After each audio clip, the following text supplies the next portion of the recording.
দর্শক, কীর্তিমানের গল্পকথা অনুষ্ঠানে আপনাদের সাদর আমন্ত্রণ। আপনারা নিশ্চয়ই জেনে থাকবেন যে আমরা আমাদের এই অনুষ্ঠানে দেশের বিভিন্ন ক্ষেত্রে কীর্তিমান ব্যক্তিত্বদের জীবন এবং কর্ম উপস্থাপন করে থাকি। সেই ধারাবাহিকতায় আমাদের আজকের ব্যক্তিত্ব বিশিষ্ট শিক্ষাবিদ, গবেষক এবং লেখক অধ্যাপক ডক্টর সৈয়দ আনোয়ার হোসেন। স্যার, একজন কীর্তিমান মানুষ কিভাবে হয়ে উঠলেন সেটি আমরা আপনার কাছ থেকে জানব, কিন্তু তার আগে আমরা আপনার জীবনের উপর একটি ডকুমেন্টারি নির্মাণ করেছি, সেটি দেখে আসব। চলুন।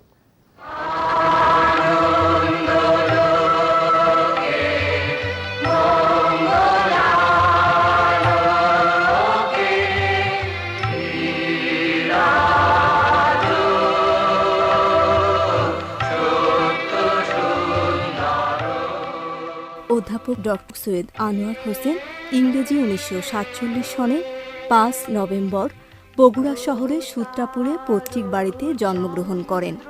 বাবার সরকারি চাকুরি সুবাদে খুব ছোট্টবেলায় স্বল্প বিস্তর অন্যান্য শহরে থাকা হলেও শৈশব কৈশোরের বেশিরভাগ সময় কেটেছে বগুড়া শহরে। 1955 সালে বগুড়া জেলা স্কুলে সরাসরি 3য় শ্রেণীতে ভর্তির মাধ্যমে প্রাতিষ্ঠানিক শিক্ষা জীবনের শুরু হয়। 1963 সনে জেলা স্কুল থেকে মানবিক বিভাগে রাজশাহী বোর্ডে সম্মিলিত মেধা তালিকায় 3য় স্থান নিয়ে মাধ্যমিক পাশ করেন। 1965 সনে বগুড়া আজিজুল হক কলেজ থেকে মানবিক বিভাগে রাজশাহী বোর্ডে সম্মিলিত মেধা তালিকায় 5ম স্থান নিয়ে উচ্চ মাধ্যমিক পাশ করেন। এরপর ঢাকা বিশ্ববিদ্যালয়ের ইতিহাস বিভাগ থেকে 1968 সনে প্রথম শ্রেণীতে প্রথম স্থান নিয়ে স্নাতক সম্মান এবং 1969 সনে একই বিভাগ থেকে আধুনিক ইতিহাসে প্রথম শ্রেণীতে প্রথম হয়ে মাস্টার্স ডিগ্রি অর্জন করেন। কমনওয়েলথ বৃত্তি নিয়ে 1975 সনে স্কটল্যান্ডের এডিনবার্গ বিশ্ববিদ্যালয় থেকে আন্তর্জাতিক ইতিহাসে MA সিনিয়র অনার্স ডিগ্রি অর্জন করেন। 1978 সনে লন্ডন বিশ্ববিদ্যালয়ের School of Oriental and African Studies থেকে প্রশাসনিক ইতিহাসে PhD ডিগ্রি অর্জন করেন। অধ্যাপক doctor Syed Anwar Hossain visiting professor ও পোস্ট ডক্টরাল ফেলো হিসাবে মার্কিন যুক্তরাষ্ট্রের বিভিন্ন বিশ্ববিদ্যালয়ে বিভিন্ন মেয়াদে অবস্থান করেন। ইতালির বেলাজিওতে তিনি ছিলেন রকফেলার ফাউন্ডেশনের স্টাডি অ্যান্ড কনফারেন্স সেন্টারে স্কলার ইন রেসিডেন্স। অধ্যাপক ডক্টর সৈয়দ আনোয়ার হোসেন 1970 সনে ঢাকা বিশ্ববিদ্যালয়ের ইতিহাস বিভাগে প্রভাষক হিসেবে যোগদানের মাধ্যমে প্রথম কর্মজীবনের শুরু করেন। 1985 সনে অধ্যাপক পদে উন্নীত হন। কর্মজীবনে তিনি বিভাগীয় চেয়ারম্যান হিসেবে দায়িত্ব পালন করেন। 2014 সনে বর্ণাঢ্য শিক্ষকতা জীবন থেকে অবসর গ্রহণ করেন। তবে বর্তমানে তিনি সুপারনিউমারি অধ্যাপক হিসেবে দায়িত্ব পালন করছেন। অধ্যাপক ডক্টর সৈয়দ আনোয়ার হোসেন বিশ্ববিদ্যালয়ের শিক্ষকতা ছাড়াও 1997 সন থেকে 2001 সন পর্যন্ত বাংলা একাডেমির মহাপরিচালক হিসেবে দায়িত্ব পালন করেন। ইংরেজি দৈনিক ডেইলি সানের প্রতিষ্ঠাতা সম্পাদক হিসেবে দায়িত্ব পালন করেছেন। বাংলাদেশ ইতিহাস পরিষদ, Asiatic society of Bangladesh, Bangladesh association for American studies, Bangladesh society for international studies সহ প্রভৃতি সংগঠনের সঙ্গে বিভিন্ন সময়ে যুক্ত হয়ে নেতৃত্ব দিয়েছেন। একজন মুক্ত চিন্তার মানুষ হিসেবে বিভিন্ন সময়ে বিভিন্ন পত্রপত্রিকায় তিনি তার সুচিন্তিত মতামত তুলে ধরেছেন। এ যাবৎ দেশে ও বিদেশে তার প্রকাশিত গ্রন্থ সংখ্যা 32টি এবং প্রবন্ধ সংখ্যা 120টি।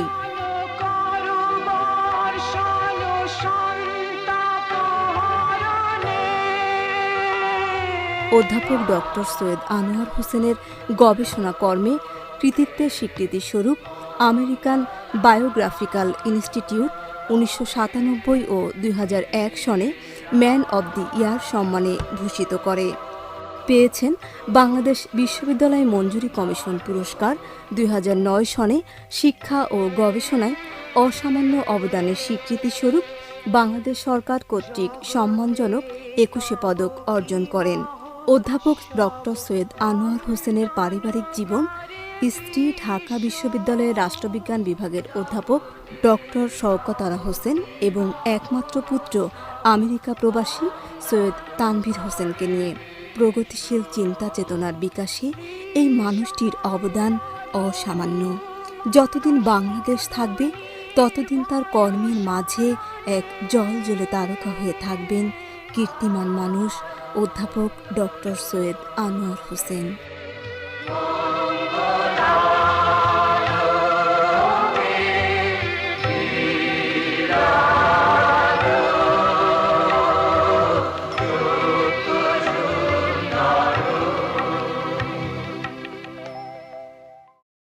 স্যার, প্রথমেই জানতে চাইব যে পরিবারটিতে আপনার জন্ম, সেই পরিবারটি এবং শৈশব কৈশোর বেড়ে ওঠা সম্পর্কে। আমার যাপিত জীবন মানেই কীর্তির সমষ্টি, যে কোনো মানুষেরই। তবে আমি কীর্তিমান হয়েছি কিনা তা নিয়ে আমার নিজস্ব সংশয় সবসময় আছে আর কি। তবে কীর্তি যা কিছু আছে তার সূচনা অবশ্যই যে পরিবারে আমার জন্ম সেখান থেকে। আমার জন্ম হয়েছিল কৃষ্ণপক্ষের রাত 2টোয়। তো পারিবারিক বৈরিপক্ষের মন্তব্য ছিল যে এই ছেলের ভাগ্য অন্ধকার। সেই অন্ধকারে আছে কিনা আমি জানি না, আলোর দিশা পেয়েছে কিনা তাও বলতে পারবো না। তবে আমার বেড়ে ওঠার যে সময়টি, যে দিনগুলো আমাকে নানানভাবে পেছনে টানে। ওই যে আমার প্রিয় কণ্ঠশিল্পী হেমন্ত মুখার্জির একটি গান আছে, মুছে যাওয়া দিনগুলো। আমাদের ছোটবেলায় বর্ণশিক্ষার জন্যে শিশু শিক্ষা, মদন মোহন তর্কালঙ্কার প্রণীত 2 পয়সা আর একটি ধারাপাত। তো এই দুটো বই কিনে দিয়ে বাবা মা আমাকে পড়ানোর খুব চেষ্টা করতেন। আমার পড়াশোনার হাতে খড়ি আমার মাসিমার কাছে, তাকে মাসিমা বলতাম। আমার বাবার বদলির সূত্রে বিভিন্ন জেলায় ঘুরতে হয়েছে। তো তখন গাইবান্ধায় আমরা যে ভাড়া বাড়িটাতে ছিলাম, সেই বাড়িটির পাশেই ছিল এক জমিদার বাড়ি। ছবিতে এখনো স্মৃতির ছবি এমনটাই যে বিশাল ধবধবে প্রাসাদের মতো বাড়ি। জমিদার প্রয়াত, জমিদার গিন্নি বেঁচে আছেন। জমিদারি তখনও ছিল কিনা জানি না। তবে অনিন্দ সুন্দরী সেই মাসিমা আমি খুব ন্যাওটা হয়ে পড়েছিলাম, এই জন্যে যে ফাঁক পেলেই ওই বাড়িতে ছুটে যেতাম। মাসিমা আমাকে খুব স্নেহ করতেন, আদর করতেন এবং আমার প্রিয় খাবার মিষ্টি এবং ফল দিতেন আমাকে। তো আমার মা একদিন নাকি মাসিমাকে বলে দিয়েছেন যে ও তো পড়াশোনা করে না, খুব কঠিন অবস্থা হয়ে গেছে, এই ছেলের ভবিষ্যৎ কি হবে, আপনি ওকে আদর দিয়ে আরও নষ্ট করছেন। তো মাসিমা নাকি তারপরে আমাকে শর্ত দিলেন যে তোকে মিষ্টি দেবো, ফল দেবো, যা চাইবি তাই দেবো, কিন্তু পড়তে হবে। তখন ওই বয়সে এটুকু বাস্তব বুদ্ধি আমার ছিল যে বোধহয় খাবারটা পাওয়ার জন্য অন্তত পড়তে হবে আমাকে, কারণ মাসিমার কাছে থেকে যে মানের খাবারটি পাবো, জমিদার বাড়ির খাবার, সেটা আমার বাবা মা আমাকে দিতে পারবেন না। তো আমার মাসিমার কাছে আমার একটি বড় ঋণ আছে। সেই ঋণটি হলো তিনি আমাকে প্রথমেই উচ্চারণ শিক্ষা দিয়েছিলেন। তার লেখাপড়া কতদূর ছিল জানিনি, কারণ আমি যখন জানবার ইচ্ছে হয়েছে বা কৌতূহল হয়েছে সেই সময় তিনি প্রয়াত। আমার মুখের মধ্যে আঙুল দিয়ে জিভ দাঁতের কাজ কিভাবে করতে হবে, কোন বর্ণের উচ্চারণে কিভাবে করতে হবে, এসব কিছু তিনি আমাকে শিখিয়েছিলেন। স্যার, ওই ছোট্টবেলাটিতে স্বপ্ন কি ছিল যে বড় হয়ে কি হবেন? ওই সময় রেডিওতে বিভিন্ন ভাষণ শুনতাম, সিনেমা দেখবার সময় ভাষণ দেখতাম। তা আমার মনের মধ্যে জেগে উঠল যে ভালো ভাষণ দেওয়া শিখতে হবে।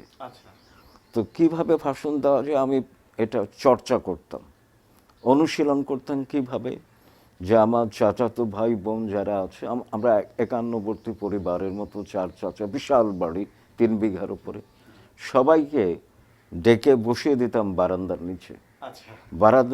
ওরা আমার শ্রোতা, আর আমি একটা বই থেকে ওই ভাষণ যেভাবে লোকজন দেয় পড়তাম, আমি হাত তুলতাম, এরকম করতাম, ভাষণ শুনতে হতো, আবার বলতাম মাঝে মধ্যে তোদের হাততালি দিতে হবে।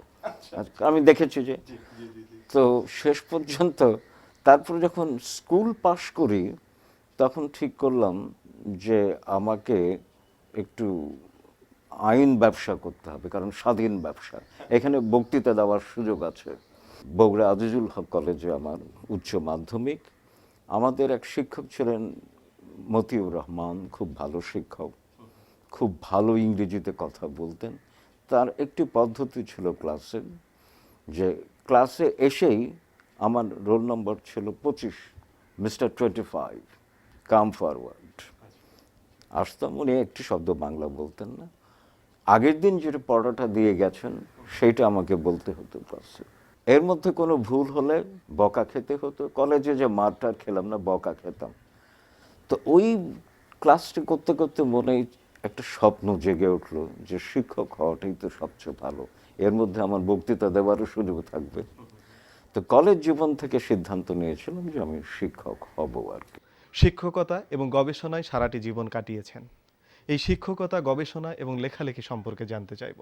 পরীক্ষার ফলাফল বেরোলো, অনার্স এবং মাস্টার্স দুটোতেই আমি প্রথম শ্রেণীতে প্রথম হওয়ার কারণে বিজ্ঞাপন হলো। 7ই জুন আমার ফলাফল বেরোলো 1970-এর। 23শে জুন আমি প্রভাষক পদের জন্য নির্বাচনী বোর্ডের সামনে গেলাম। তখন উপাচার্য ছিলেন বিচারপতি আবু সাইদ চৌধুরী। প্রথম আমি তার সামনাসামনি হলাম নির্বাচনী বোর্ডের সভায়। তিনি রাশভারী মানুষ, তিনি প্রথমেই ইংরেজিতে আমাকে বলে দিলেন যে তোমার ইন্টারভিউ নিয়ে আমি সময় নষ্ট করতে চাই না। আমি একটু হতাশ হলাম যে আমি বিশ্ববিদ্যালয়ের চাকরিটি আমার দরকার, আমি অন্য কোথাও চাকরি করব না। একটু ভয় পেলাম এই জন্যে যে অনার্স পরীক্ষার আগে আমি একটি রাজনৈতিক মামলার আসামি হয়েছিলাম, সেই কারণেই কিনা স্যার আমাকে চাকরি দেবেন না। কিন্তু সেই মামলাটা প্রত্যাহার করে নিয়েছিল পাকিস্তান সরকার। তো আমি সরাসরি, যেহেতু বাংলায় একটু কথা হয় না তখনও, বললাম হোয়াই স্যার। তো তখন তিনি ইংরেজিতে উত্তর দিলেন যে তোমার কাগজপত্র যা দেখছি তাতে তুমি ঢাকা বিশ্ববিদ্যালয়কে একটু স্প্রিং বোর্ড হিসেবে ব্যবহার করবে। আমার মনে খটকা লাগলো। আমি তখন আবার একটু সাহস হয়ে গেছে, আমার অনেকটা মরিয়া হয়ে, sir spring board for what? তো তখন একটু মুচকি হেসে, সহজে হাসতেন না, মুচকি হেসে বললেন ফর সিএসএস এক্সাম। মানে আমার ইতিহাস বিভাগের ঐতিহ্য হচ্ছে যারা প্রথম শ্রেণীতে প্রথম, তারা যদি শিক্ষকতা করে সেন্ট্রাল সুপিরিয়র সার্ভিসে পরীক্ষা দিয়ে সিএসপি বা পিএফএস হতেন। কিন্তু আমার তো সিদ্ধান্ত ছিল যে আমি সরকারি চাকরি করব না। বাবাকে দেখেছি, ওই জি স্যার, নো স্যার, হুজুর স্যার আমার পোষাবে না আর কি। তা আমি তখন সরাসরি উত্তর দিলাম ইংরেজিতেই যে স্যার আমাকে যদি চাকরিটি দেয়া হয়, আমি আপনাকে আমার অঙ্গীকার করছি যে আমি বিশ্ববিদ্যালয়ে শিক্ষকতা করব, কোনো সরকারি চাকরি আমি কোনোদিন করব না। তো তখন তিনি আমাকে ধন্যবাদ দিলেন, দিয়ে আমার বিভাগীয় প্রধানকে কিছু মামুলি প্রশ্ন করতে বললেন, খুব সাধারণ প্রশ্ন এবং কোনো সমস্যা হয়নি আমার। তারপরে আমাকে যেতে বললেন। আমি যখন উঠে দাঁড়িয়েছি তখন তিনি আমাকে বললেন যে তুমি যদি আমাকে ওয়ার্ড অফ অনার দাও, তাহলে তোমাকে যদি আমি চাকরি দিতে পারি, I will give you extra incentive. মাথায় ঢোকেনি এক্সট্রা ইনসেন্টিভ, চাকরি পাবো কি পাবো না সেটাই ছিল আমার চিন্তা। পরে যখন চাকরি পেলাম দেখা গেল 375 টাকা মূল বেতন, তার সঙ্গে অতিরিক্ত 6টি ইনক্রিমেন্ট, অর্থাৎ 525 টাকা করেছিল ইনক্রিমেন্ট। আর তখন সিনিয়র লেকচারারের বেতন ছিল 650 টাকা। আমি লেকচারার হয়ে ঢুকলাম সিনিয়র লেকচারার চাইতে বেশি বেতনে। এবং আমার জন্য একটা বিব্রতকর অভিজ্ঞতা হলো যে আমার অনেক শিক্ষকের চেয়ে আমি বেশি বেতনে চাকরি শুরু করেছি 22 বছর 8 মাস বয়সে আর কি। শিক্ষকতার পাশাপাশি লেখা এবং গবেষণা চলেছে আর কি। কারণ আমি জানি যে বিশ্ববিদ্যালয় শিক্ষকতা মানেই হচ্ছে শ্রেণীকক্ষে শিক্ষকতা এবং গবেষণা, দুটোর সমান তালে চলতে হবে। সেই জন্যে আমি জ্ঞানত কখনো অলস থাকিনি, যখনই যা পেরেছি সামান্য কিছু লিখেছি, যত সামান্যই হোক না কেন। স্যার, শিক্ষকতার বাইরে আপনার অন্য একটি জীবন আছে। আপনি বাংলা একাডেমির মহাপরিচালক হিসেবে দায়িত্ব পালন করেছেন, পত্রিকা প্রকাশনা এবং সম্পাদনার সঙ্গে যুক্ত ছিলেন, বিভিন্ন সময় পত্রপত্রিকায় লিখেছেন এবং বিভিন্ন সময় বিভিন্ন টেলিভিশন টক শোতে অংশগ্রহণ করে সুচিন্তিত মতামত দিয়ে থাকেন। এই বিষয়গুলি সম্পর্কে জানতে চাইব। সমাজে যে যা কিছু চলমান, তার সংকট হোক, সম্ভাবনা হোক, সব কিছুর সঙ্গে আমাকে সম্পৃক্ত করতে হবে। তো সেই জন্যই কিন্তু আমি আমার ভূমিকার বৈচিত্র্য আনবার আমি চেষ্টা করেছি। টেলিভিশন টক শোগুলো আমাকে যারা ডাকেন, আমাকে সম্মান করেই ডাকেন, তবে আমার কতটুকু যোগ্যতা আছে কথা বলবার তা নিয়ে আমার সংশয় আছে। তবে আমি যা বলি সেটি সবসময় আমার বিবেকের কাছে দায়বদ্ধ থেকে বলি। কোনো দল মত গোষ্ঠীর প্রতি কোনো দায়বদ্ধতা আমার নেই। আমার বিবেকের কাছে দায়বদ্ধতা মানেই হচ্ছে বাংলাদেশ আর বাঙালির কাছে আমার দায়বদ্ধতা। বাংলা একাডেমি 4টি বছর আমি স্মৃতির হিসাবে যথেষ্ট উপভোগ করি, যদিও বাংলা একাডেমির দায়িত্বটি অত্যন্ত কঠিন এবং খুব চ্যালেঞ্জপূর্ণ। আমার ভেতরে বাইরে বাংলা একাডেমির মহাপরিচালককে নানাবিধ সংকটের সম্মুখীন হতে হয়। আমার প্রথম চ্যালেঞ্জ ছিল যে বাংলা একাডেমির যে বইমেলা, সেটা বারোয়ারি মেলায় পরিণত হয়েছিল, সেটাকে আবার বই মেলায় পরিণত করা আর কি, সেটা আমি করতে পেরেছিলাম। স্যার, আজকে যে এই পর্যায়ে এসছেন, এই পর্যায়ে আসবার পেছনে যাদের অবদানের কথা বলতে চান এবং যে জীবনগুলি আপনার জীবনে প্রেরণা হয়ে কাজ করেছে সে সম্পর্কে জানতে চাইব। আমি যা হয়ে উঠেছি তার মধ্যে যত ত্রুটি বিচ্যুতি অসম্পূর্ণতাই থাক না কেন, অন্তত যা হয়েছে তার পেছনে আমার পরিবারের কাছে আমি কৃতিত্ব, পারিবারিক পরিবেশ। বাবার কাছ থেকে শিখেছি আমি সততা।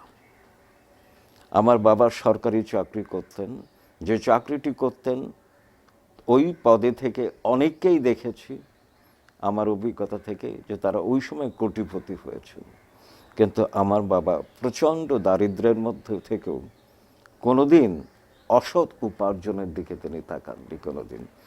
তারপরে মামাদের কাছে ঋণী, আমার শিক্ষকদের কাছে ঋণী, এবং সবচেয়ে বড় ঋণ আমার ওই যে মাসিমা, যিনি আমাকে প্রথম লেখাপড়ায় হাতে খড়ি দিয়েছেন আর কি। টিকে থাকার পেছনে আমার পরিবার অবশ্যই, কারণ আমি সংসারের কোনো কাজ করি না, সাংসারিক কোনো কাজ আমার দ্বারা হয় না এবং আমি বুঝিও না। তো সব দায় দায়িত্ব আমার স্ত্রীকেই নিতে হয় আর কি, বৈষয়িকী হোক বা অন্য যে কোনো সামাজিক হোক না কেন। তো এটা যদি এই এই অবলম্বনটি, মানে পশ্চাৎ অবলম্বন যাকে বলে, না পেলে কিন্তু আমি যে লেখাজোখার কথা বললাম এটা কিন্তু আমার পক্ষে সম্ভব হতো না। স্যার, এবার একটি অন্য প্রসঙ্গে আসি। সবাই আমরা সময় পেলে, সুযোগ পেলে একটু বিনোদিত হবার চেষ্টা করি। তো আপনার দেখা হৃদয় ছুঁয়ে যাওয়া একটি চলচ্চিত্রের কথা জানতে চাইব, যেটি আমরা আমাদের দর্শকদের সঙ্গে শেয়ার করব। আমরা কিন্তু বড় হয়েছি উত্তম সুচিত্রা বা দিলীপ কুমার, মীনা কুমারীর ছবি ইত্যাদি দেখে আর কি। তো এর মধ্যে একটি ছবি দাগ কাটে, বাংলা ছবি, যে সেটা হচ্ছে সবার উপরে। আর আমি যদি বলি আমি পূর্ব বাংলার এক নিগৃহীতা মেয়ে, তাও না। অনন্ত মমতা, প্রীতি আর স্নেহ রইল তোমার জন্যে। যারা কারাগারে পৌঁছেছে, ফাঁসি কাটে মরেছে, তাদের ব্রতের সঙ্গে তোমাদের বেদনা যোগ দিতে এসেছে দেশের স্বাধীনতা। তোমাদের বেদনা দিয়ে তো গড়া হয়েছিল দেশে মাতৃকার বেদিটা। তুমি প্রথম যে আমার কথা শুনে চমকালে না। তোমার মতো করে আমায় আর কেউ কখনো বলেনি এমন কথা যা মানুষকে দেয় আশা আর আলোর ইঙ্গিত। আলো মুছে দিয়ে ভরুক আকাশ, আধার মেঘে তোর দিশাহারা পথে ঝড় ঝঞ্ঝা থাকুক জেগে, তবু হেথা শেষ নয় রে। স্যার, একজন অগ্রজ হিসেবে, অভিভাবক হিসেবে তরুণ প্রজন্মের জন্য আপনার পরামর্শ। তরুণ প্রজন্মের অপার সম্ভাবনা আছে, যদিও অপচয়িত অবক্ষয়িত তারুণ্যের দৃষ্টান্ত বিরল নয়, কিন্তু আমি ইতিহাসের ছাত্র হিসেবে জানি যে পৃথিবীর সিংহভাগ ভালো কাজ, ভালো সৃজনের পেছনে তারুণ্যের অবদান আছে। বাংলাদেশের ইতিহাসও আছে। আমি চাই যে বাংলাদেশের তরুণ প্রজন্ম প্রথমত মানুষ হোক, দ্বিতীয়ত সমাজলগ্ন মানুষ হতে হবে। সমাজলগ্ন মানুষের মধ্যে থাকবে বিবেক এবং দায়বদ্ধতা। তাহলে কিন্তু বাংলাদেশটির চেহারা পাল্টে যাবে বলে আমি মনে করি আর কি। আমাদের সবার প্রিয় এই স্বদেশ, একজন মানুষ হিসেবে আপনার প্রিয় বাংলাদেশটিকে আপনি পেয়েছেন? যদি না পেয়ে থাকেন, আপনি কেমন বাংলাদেশের স্বপ্ন দেখেন?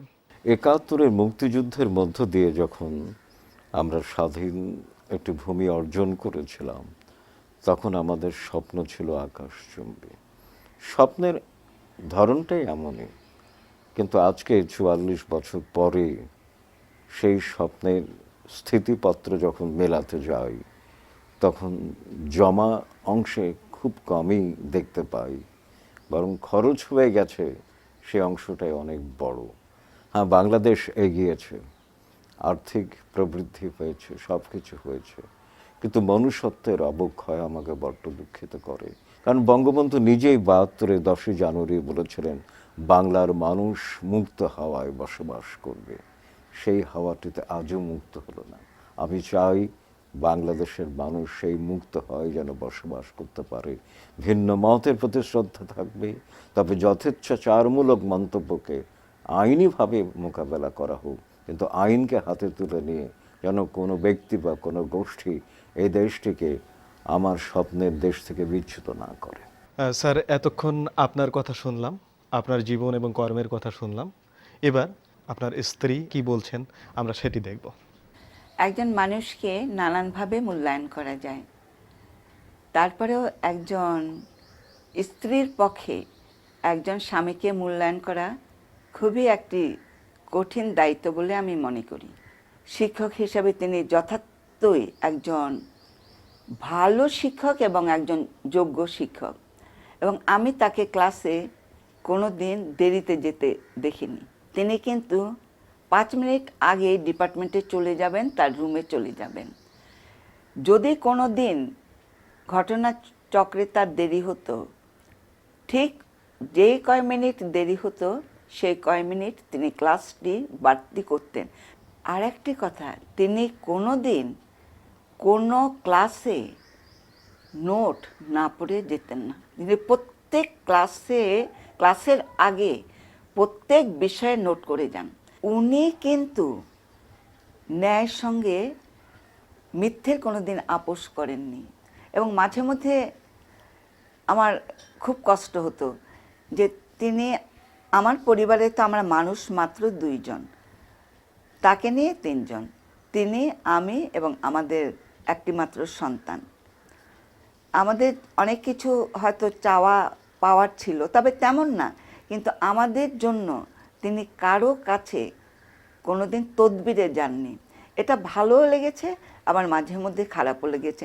এখন চূড়ান্ত বিশ্লেষণে আমার কথা হলো, তিনি একজন মানুষ এবং একজন যথার্থই মানুষ। তারপরে আমি বলছি, মানুষ দোষ গুণে মানুষ, কাজে তার মধ্যে দোষও আছে এবং তার মধ্যে গুণও আছে, তবে তার